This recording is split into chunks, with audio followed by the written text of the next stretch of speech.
স্থায়ী সন্ত্রাসী রাজশাহী লোকাল তারা হচ্ছে আমাদের স্টুডেন্টের উপর হামলা করে এবং বেশ কিছু স্টুডেন্টদের আমাদের আহত করে। এই ঘটনা আমরা তীব্র নিন্দা ও প্রতিবাদ জানাচ্ছি এবং উক্ত ঘটনার বিচার আমরা এখন পর্যন্ত পাইনি, যা খুবই হতাশাজনক। সো এই বিচারের দাবিতেই আজকে আমাদের শান্তিপূর্ণ আন্দোলন আমরা কয়েকটা দাবি তুলে ধরছি। আমাদের মাত্র 5টা দাবি, আমাদের 5 দফা দাবির মধ্যে আছে আমরা সাথে যা জড়িত ছিল প্রত্যেককে এই মুহূর্তের মধ্যে গ্রেফতার করতে হবে এবং কঠোর শাস্তি নিশ্চিত করতে হবে। আর দ্বিতীয় হচ্ছে রাজশাহীর আবাসিক এলাকাগুলোতে অস্ত্র, মাদক ও সন্ত্রাস মুক্ত করতে হবে এবং বিভিন্ন জায়গায় বিভিন্ন মোড়ে আশেপাশে উপরোক্ত সমস্যার প্রকোপ নিয়ন্ত্রণে কঠোর ব্যবস্থা গ্রহণ করতে হবে। 3 নম্বর দাবি হচ্ছে রুয়েট ও আশেপাশে এলাকাগুলোকে চুরি ও ছিনতাই মুক্ত করতে হবে, দোষীদের বিচার এবং হারানো মামলা জব্দের ব্যবস্থা করতে হবে।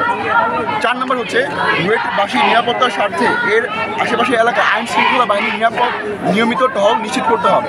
আর 5 নম্বর দাবি হচ্ছে দ্রুততম সময়ের মধ্যে আমাদের তালাইমারি মোড়ে একটি পুলিশ বক্স স্থাপন করতে হবে। আমাদের এই কয়টাই দাবি, আর আমাদের দাবি যতক্ষণ পর্যন্ত না আদায় হচ্ছে ততক্ষণ পর্যন্ত আমরা রাজপথ ছাড়বো না, রাজপথে আছি, থাকবো।